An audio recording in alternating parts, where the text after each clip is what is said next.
ಕೌಟುಂಬಿಕ ಕಲಹದ ಮೂಲಕ ಸುದ್ದಿಯಾಗಿರುವಂತಹ ಮಾಜಿ ಶಾಸಕ ಕುಮಾರಸ್ವಾಮಿ ಮತ್ತೊಂದು ವಿವಾದದ ಸುಳಿಗೆ ಈಗ ಸಿಲುಕೊಂಡಿರುವಂಥದ್ದು. ಅದು ಕೂಡ ಭೂಮಿಯನ್ನ ಒತ್ತುವರಿ ಮಾಡಿರುವಂತಹ ಗಂಭೀರ ಆರೋಪ.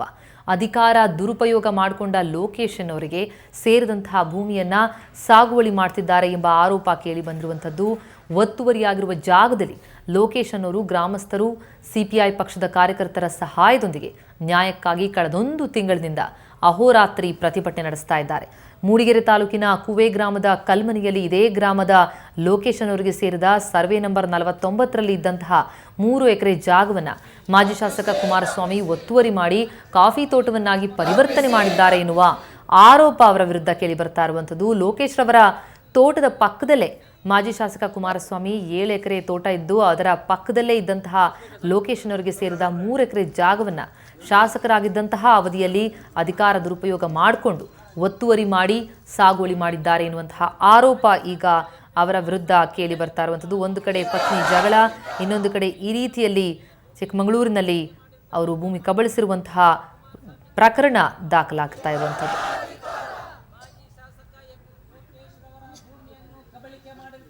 ಮಾಜಿ ಶಾಸಕ ಎನ್.ಪಿ. ಕುಮಾರಸ್ವಾಮಿಗೆ ಹೇಳಿದ್ದಕ್ಕಾಗಿ ಮಾಜಿ ಶಾಸಕ ಎನ್.ಪಿ. ಕುಮಾರಸ್ವಾಮಿ ಅವರ ಚೇಲ ಶಿವರಾಜ್ಗೆ ಹೇಳಿದ್ದಕ್ಕೆ ಭೂಮಿ ಹೊಡೆಯುವ ಕುಮಾರಸ್ವಾಮಿಗೆ. ಈ ಕುರಿತು ಸುವರ್ಣ ನ್ಯೂಸ್ನೊಂದಿಗೆ ಮಾತನಾಡಲಿಕ್ಕೆ ಮಾಜಿ ಶಾಸಕರಾದಂತಹ ಎಂ.ಪಿ. ಕುಮಾರಸ್ವಾಮಿ ಅವರು ನಮ್ಮ ಜೊತೆ ದೂರವಾಣಿ ಸಂಪರ್ಕದಲ್ಲಿದ್ದಾರೆ. ಕುಮಾರಸ್ವಾಮಿ ಅವರೇ ನಮಸ್ಕಾರ. ನಮಸ್ಕಾರ. ಕುಮಾರಸ್ವಾಮಿ ಅವರೇ, ಮತ್ತೊಂದು ವಿವಾದ ಸುಳಿಯಲ್ಲಿ ತಾವು ಸಿಲುಕೊಂಡಿದ್ರಿ. ಈಗ ಭೂಮಿ ಒತ್ತುವರಿ ಮಾಡಿರುವಂತಹ ಗಂಭೀರ ಆರೋಪ ಕೇಳಿ ಬರ್ತಾ ಇದೆ, ಏನಿದು ಅಂತ? ಮೇಡಮ್, ಅದು ಅವರು ಆ ಭೂಮಿ ನಂದು ಅಂತದಾರಲ್ಲ, ಆ ಭೂಮಿ ಅವರಿಗೆ 1979ರಲ್ಲಿ ಭೂಮಿ ಅವ್ರಿಗೆ ಕೊಟ್ಟಿರೋದು. ಅವ್ರು ಇಲ್ಲಿವರೆಗೂ ಯಾವುದೇ ಏನು ಗಿಡ ಹಾಕಿಲ್ಲ. ಅವ್ರ ಭೂಮಿಯನ್ನ ಹಿಂದಿನ ಡಿ.ಸಿ ಅವರಿಗೆ ಈಗ ಜಿಲ್ಲಾಧಿಕಾರಿ ಹಿಂದಿನ ಡಿ.ಸಿ ಅವರು ಕಂಪ್ಲೇಂಟ್ ಮಾಡಿದ ಮೇಲೆ ಅದು ಸರ್ವೆ ಮಾಡಿದ್ರು. ಆ ಪ್ರಕಾರ ಅವ್ರಿಗೆ ಆ ಭೂಮಿ ಅವ್ರಿಗೆ ಸೇರ್ಲಿ, ಲೋಕೇಶ್ ಅನ್ನೋರಿಗೆ ಸೇರ್ಲಿಲ್ಲ. ಆ ಕುಮಾರಸ್ವಾಮಿ ಅವರು ಅಧಿಕಾರಿಗಳನ್ನ ಎಲ್ಲ ರಾಜಕೀಯ ಬೆಳೆಸಿ ತಪ್ಪು ಸರ್ವೆ ಮಾಡಿದಾರೆ ಅಂತ ಹೇಳಿ ಮತ್ತೊಂದು ಅರ್ಜಿ ಕೊಟ್ರು ಈಗಿನ ಡಿ.ಸಿ ಅವರಿಗೆ. ಈಗಿನ ಡಿ.ಸಿ ಅವರು ಪುನಃ ಸರ್ವೆ ಮಾಡಿದ್ದಾರೆ. ಸರ್ವೆ ಮಾಡಿ ಅದೇನ್ ಬರುತ್ತೆ ಆ ಪ್ರಕಾರ ಮಾಡೋಣ ಅಂತ ಹೇಳಿದ್ದಾರೆ. ಎಲ್ಲರಿಗೂ ಗೊತ್ತಿರೋ ವಿಚಾರ. ಅವರಿಗೆ ಇರೋ ಭೂಮಿನೂ ಮಾಡ್ಕೊಂಡಿಲ್ಲ, ಅಥವಾ ನನ್ನ ಭೂಮಿ ಅಂತದಾರಲ್ಲ, ನಾನು ಮಾಡೋ ತೋಟನ ನಮ್ದು ಅಂತದಾರಲ್ಲ, ಅದನ್ನು ಕೂಡ ಅವ್ರು ನಾನು ಮಾಡಿದ್ದಕ್ಕೆ ಕೇಳ್ತಿದಾರೆ ಬಿಟ್ರೆ ಅವ್ರ ಸ್ವತಃ ಇರೋ ಭೂಮಿಯವರು ಮಾಡ್ಕೊಂಡಿದ್ರು. ಅಲ್ಲ, ತಾವು 3 ಎಕರೆ ಜಾಗನ ಒತ್ತುವರಿ ಮಾಡಿ ಕಾಫಿ ತೋಟವಾಗಿ ಪರಿವರ್ತನೆ ಮಾಡಿದ್ರಿ ಎಂದು ಅವರ ಆರೋಪ. ಮೇಡಮ್, ಸುವರ್ಣ ಟಿವಿಯರೇ ನೀವು ಬಿಟ್ಕೊಡಿ. ನಾನು ಏನಾದ್ರು ಅವರ ನಕ್ಷೆ ಒಳಗೆ ನನ್ನ ಭೂಮಿ ಇದ್ದು ಖಂಡಿತ ನಾನೇ ಬಿಟ್ಕೊಡ್ತೀನಿ. ನಿಮ್ಗೆ ಟಿವಿಯರೇ ಬಂದು ಬಿಟ್ಕೊಡಿ, ಯಾರು ಬೇಡ. ತಾವು ಶಾಸಕರಾಗಿದ್ದಾಗ ತಮ್ಮ ಅಧಿಕಾರಾವಧಿಯಲ್ಲಿ ಅಧಿಕಾರವನ್ನ ದುರುಪಯೋಗ ಮಾಡ್ಕೊಂಡಿದ್ದೀರಿ, ಅಲ್ಲಿ ಪ್ರಭಾವ ಬಳಸಿ ತಾವು ಅದನ್ನ ಕಬಳಿಸಿದ್ದೀರಿ ಅನ್ನುವಂಥದ್ದು ಆರೋಪ. ಮೇಡಮ್, ನೀವು ಟಿವಿ ಅವರು ಬಂದು ಕರ್ಕೊಂಡು ಹೋಗ್ತೀರಿ, ನಿಮ್ಮ ಟಿವಿ ಪ್ರತಿನಿಧಿ ಕರ್ಕೊಂಡು ಹೋಗ್ತೀರಿ, ಅವರೇ ಬಿಟ್ಕೊಡಿ, ಅವ್ರು ಸೇರಿದ್ರೆ ಬಿಟ್ಕೊಡ್ತೀನಿ. ಯಾವಾಗಲೂ ಹೇಳಿದ್ದೀನಿ, ಹಿಂದೇನೂ ಹೇಳಿದ್ದೀನಿ. ಅಲ್ಲ ಸರ್, ಅದು ಬಡವರ ಭೂಮಿನ ಯಾಕೆ ತಗೊಳ್ಳೋಂಥದ್ದು ಅಂತ? ನಾನು ತಗೊಂಡಿಲ್ಲ ಮೇಡಮ್. ತಗೊಂಡಿಲ್ಲ? ಇಲ್ಲ. ಅವರು ಈಗ ಅಷ್ಟು ದೊಡ್ಡ ಮಟ್ಟಕ್ಕೆ ಪ್ರತಿಭಟನೆಗೆ ಮುಂದಾಗಿದ್ದಾರೆ ಭೂಮಿಗಾಗಿ. ಅದು ಕೂಡ ಶೋಷಣೆ, ದಲಿತರ ಮೇಲೆ ದೌರ್ಜನ್ಯ ಆಗಿದೆ ಅಂತ ಹೇಳ್ತಿದ್ದಾರೆ. ಸುಳ್ಳು. ತಾವೊಬ್ಬ ಮಾಜಿ ಶಾಸಕರಾಗಿ ಇದನ್ನ ಸರಿಪಡಿಸಬಹುದಲ್ಲ ಅಂತ ತಮ್ಮ ಮೇಲೆ ಬಂದಂತಹ ಆರೋಪ ಇದು.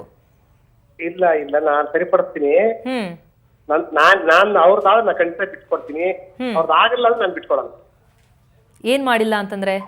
ನಾನು ಅವರ ಭೂಮಿಯ ಮಾಡಿದ್ರೆ, ಇನ್ನೊಬ್ಬರ ಭೂಮಿ ಮಾಡಿದ್ರೆ ನಾನು ಬಿಟ್ಕೊಡ್ತೀನಿ. ಅವ್ರ ಭೂಮಿನ ತಾವು ತಗೊಂಡೇ ಇಲ್ವಾ? ಕಾಫಿ ತೋಟ ಮಾಡೇ ಇಲ್ವಾ? ಮಾಡೇ ಇಲ್ಲ. ಆ ಜಾಗ ಏನಾಗಿದೆ? ಹಾಗೆ ಇದೆಯಾ ಹಾಗಿದ್ರೆ?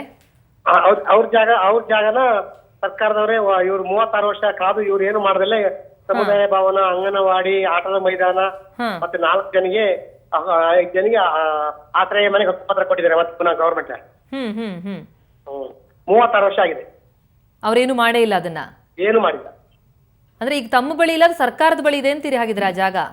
ಸರ್ಕಾರದ ಬಳಿ ಇದೆ. ಜಿಲ್ಲಾಧಿಕಾರಿ ಕೇಳಿ ನೋಡಿ, ಏನ್ ಪರಿಹಾರ ಮಾಡ್ತಾರೆ ಕೇಳಿ ನೋಡಿ.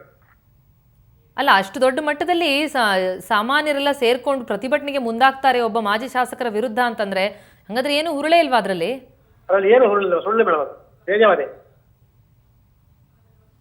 ತಾವೊಬ್ಬ ರಾಜಕಾರಣಿಯಾಗಿ ಮಾಜಿ ಶಾಸಕರಾಗಿ ಇದನ್ನ ಹೋಗಿ ಮಾತನಾಡಿ ಸರಿಪಡಿಸ್ಬೋದಲ್ಲ ಹಾಗಿದ್ರೆ? ತಮ್ಮ ವಿರುದ್ಧ ಇಷ್ಟೊಂದು ಗಂಭೀರ ಆರೋಪ ಬರ್ತಾ ಇದೆ ಅಂತಂದಾಗ ಸ್ಥಳಕ್ಕಾದ್ರೂ ಧಾವಿಸಿ ಅವ್ರ ಜೊತೆ ಮಾತನಾಡಬಹುದಲ್ಲ? ನಾನು ಮಾತಾಡಿದ್ದೀನಿ, ತುಂಬಾ ಸರಿ ಮಾತಾಡಿದ್ದೀನಿ. ಏನಂತಾರೆ? ನಿಮ್ಮ ಭೂಮಿ ನಾನು ಮಾಡಿದ್ರೆ ಈಗಲೇ ಬಿಟ್ಕೊಡ್ತೀನಿ ಅಂತ ಹೇಳಿದೀನಿ. ಹ್ಮ್. ಹಾ. ದಾಖಲೆಗಳ ಪ್ರಕಾರ ಕೂಡ ತಮ್ಮ ಬಳಿ ಇಲ್ಲ ಹಾಗಿದ್ರೆ? ಇಲ್ಲ ಇಲ್ಲ. ಎಸ್, ಅಲ್ಲ ಒಂದಾದ ಮೇಲೆ ಒಂದೊಂದು ವಿವಾದಗಳು ತಮ್ಮ ಮೇಲೆ ಸುತ್ತಕೊಳ್ತಾ ಇದೆಯಲ್ಲ ಅಂತ. ಇರ್ಲಿ ಮೇಡಮ್, ಏನ್ ಆಗ್ತಾರೆ ಆಗ ನಮ್ಗೆ ಆಗ್ದಾರ ಮಾಡ್ತಾರೆ, ಏನ್ ಮಾಡಕ್ಕಾಗಲ್ಲ. ಅಲ್ಲ, ಬಹಳಷ್ಟು ಒಂದಾದ ಮೇಲೆ ಒಂದು ವಿವಾದಗಳು ಬಂದಾಗ ಜನರ ಕಣ್ಣಿಗೂ ಕೂಡ ಅನುಮಾನ ಕಾಡಲ್ವಾ? ಇಲ್ಲ ಇಲ್ಲ, ಅನುಮಾನ ಕಾಡ್ಲಿ ಬಿಡಿ ಮೇಡಮ್. ನಮ್ಗೇನ್ ರಾಜಕೀಯನೇ ಜೀವನ ಅಂತಲ್ಲ ಮೇಡಮ್, ಸಾಮಾನ್ಯ ಜನ ಇರಕ್ಕೆ ರೆಡಿ ಇದೀವಿ. ಅಲ್ಲ, ಇದು ಸಾರ್ವಜನಿಕವಾದ ಆದ್ರೆ ತಮ್ಮ ವೈಯಕ್ತಿಕ ವಿಚಾರಕ್ಕೆ ಬರೋದಾದ್ರೆ ಅಲ್ಲೂ ಕೂಡ ತಮಗೆ ತಮ್ಮ ಮೇಲೆ ಗಂಭೀರ ಆರೋಪ ಮಾಡಿದ್ದಾರೆ ತಮ್ಮ ಪತ್ನಿ. ಇರ್ಲಿ ಮೇಡಮ್. ಅಲ್ಲಿ ಅಲ್ಲ, ಆ ವಿಚಾರವಾಗಿ ತಾವ್ ಹೇಳೋದಾದ್ರೆ ಮೇಡಮ್ ಎಲ್ಲಾ ಹೆಂಡತಿ ನನ್ನ ಹತ್ರ ನಮ್ಮ ಮನೆಗೆ ನನ್ನ ಇದೆ ಒಂದೇ ತಿಂಗಳಿಗೆ ನಮ್ಮ ಮದುವೆ 8 ವರ್ಷ. ಹ್ಮ್. ಒಂದೇ ತಿಂಗಳು ಮೊನ್ನೆ ರಾಜಿಯಾಗಿ. ಅಲ್ಲ ಸರ್, ಆದ್ರೆ ತಮ್ಮ ಪತ್ನಿಯೇ ಬಂದು ತಮ್ಮ ಮೇಲೆ ಹಾಗೆ ಆರೋಪ ಮಾಡ್ತಿದ್ದಾರೆ ಅಂತಂದ್ರೆ ಅದರಲ್ಲೂ ಕೂಡ ಅವ್ರನ್ನ ಹೊರ ಹಾಕಿದಿರಿ ಮನೆಯಿಂದ ಅಂತ. ಹಾಗಿದ್ರೆ ಮನೆಯಿಂದ ಹೊರ ಹಾಕಿಲ್ವಾ? ಮೇಡಮ್ ನಾವು ನಿನ್ನೆ 20 ದಿನ ರಜಾ ಹಾಕಿದ್ದು. ನಿನ್ನೆ ಶನಿವಾರ ರಜಾ ಮುಗಿತು. ನಾನು ಡ್ಯೂಟಿಗೆ ಹೋಗ್ತೀನಿ, ಮತ್ತೆ ನನಗೆ ವರ್ಗಾವಣೆ ಮಾಡ್ತೀನಿ ಅಂತ ಹೇಳಿದ್ದು. ಆಯ್ತು, ವರ್ಗಾವಣೆ ಮಾಡ್ತೀನಿ, ಅಷ್ಟೊಂದು ಡ್ಯೂಟಿ ಮಾಡ್ತಿರೋದು ನಿನ್ನೆ ತಗೊಂಡು ನಾನೇ ಗೌರವವಾಗಿ ತಗೊಂಡು ಮನೆಗೆ ಬಿಟ್ಬಿಟ್ಟಿದ್ದೀನಿ. ಬಾಡಿಗೆ ಕಾರ್ ಕಳಿಸಿಲ್ಲ, ನನ್ನ ಕಾರಲ್ಲೇ ಬಿಟ್ಟು ಬಂದೀನಿ. ದಾರಿಲಿ ಬರ್ಬೇಕಾದ್ರೆ ಅವ್ರು ನಂಗೆ ಆಸ್ತಿ ಬೇಕು ಅಂತ. ನಿಮ್ಮ ಆಸ್ತಿಯನ್ನು ನನಗೆ ಜಂಟಿ ಖಾತೆ ಮಾಡಿ ಅಂತ. ನಾನ್ ಜಂಟಿ ಖಾತೆ ಈಗ ಮಾಡಲ್ಲ, ಸ್ವಲ್ಪ ದಿನ ಹೋಗ್ಲಿ, ನಾವು ಇತ್ತೀಚಿನ ಒಟ್ಟಿಗೆ ಆಗಿರೋದು ನಿಧಾನಕ್ಕೆ ಮಾಡೋಣ, ಇನ್ನು ಕಾಲಕ್ರಮೇಣ ಅದ್ ಮಾಡೋಣ ಅಂತಂದೆ. ಅದಕ್ಕೆ ಅವಳು ಆಸ್ತಿ ಜಂಟಿ ಖಾತೆ ಮಾಡಲ್ಲ, ನಾನು ಧರಣಿ ಕೂತಿದ್ದೆ. ಅಲ್ಲ, ತಮ್ಮ ಪತ್ನಿ ಒಂದೇ ಕುಟುಂಬ ಅಂತ ಅಂದಾಗ ಜಂಟಿ ಖಾತೆಗಾಗಿ ಯಾಕೆ ಅಷ್ಟೊಂದು ದೊಡ್ಡ ಸಮಸ್ಯೆ ಆಗುತ್ತೆ? ಜಂಟಿ ಖಾತೆ ಕೇಳ್ತಿದ್ದಾರೆ ಅಂತಂದ್ರೆ ತಮ್ಮಿಂದ ಏನೋ ಅನ್ಯಾಯ ಆಗ್ತಿದೆ ಅಂತೇಳಿ ಅವ್ರಿಗೆ ಅನ್ಸಿದ್ಯಾ ಅಂತ? ಮೇಡಮ್ ಅದು ನನ್ನ ಹತ್ರನೇ ನನ್ನ ನ್ಯಾಯಾಲಯ ಇದೆಯಲ್ಲ, ನ್ಯಾಯಾಲಯ ಇದೆಯಲ್ಲ, ನ್ಯಾಯಾಲಯ ಇದೆ. ಅವ್ರ ಹಿತೈಷಿಗಳು ಬಂಧುಗಳಿದ್ದಾರೆ, ನಮ್ಮಲ್ಲಿದ್ದಾರೆ, ನಾವು ಕೂತ್ ಮಾತಾಡೋದು. ನಾವೇ ಇದ್ರೆ ಯಾಕೆ ಬಗೆಹರಿಸಿರೋದು ಅದಕ್ಕೆ? ಈಗ ನೀವು ಇದೀರಲ್ಲ, ನಿಮ್ಮ ಹತ್ರನೇ ಹೇಳಿ, ನೀವೇ ಅದನ್ನ ಪಾಲ್ ಮಾಡ್ತೀವಿ ಹೆಂಗ್ ಮಾಡ್ಬೇಕಂತ ಕಾನೂನು ಪ್ರಕಾರ. ನಾನು ರೆಡಿ ಇದೀನಿ. ಕಾನೂನು ಹೋರಾಟಕ್ಕೆ ಸಿದ್ಧ ಅಂತೀರಿ? ಅಲ್ಲ, ನೀವೇ ಮಾಡ್ತೀವಿ ಕಾನೂನು ಪ್ರಕಾರ. ಏನ್ ಕೊಡ್ಬೇಕು ಕೊಡಿ, ಕುಮಾರಸ್ವಾಮಿ ಮಾಡ್ತೀನಿ.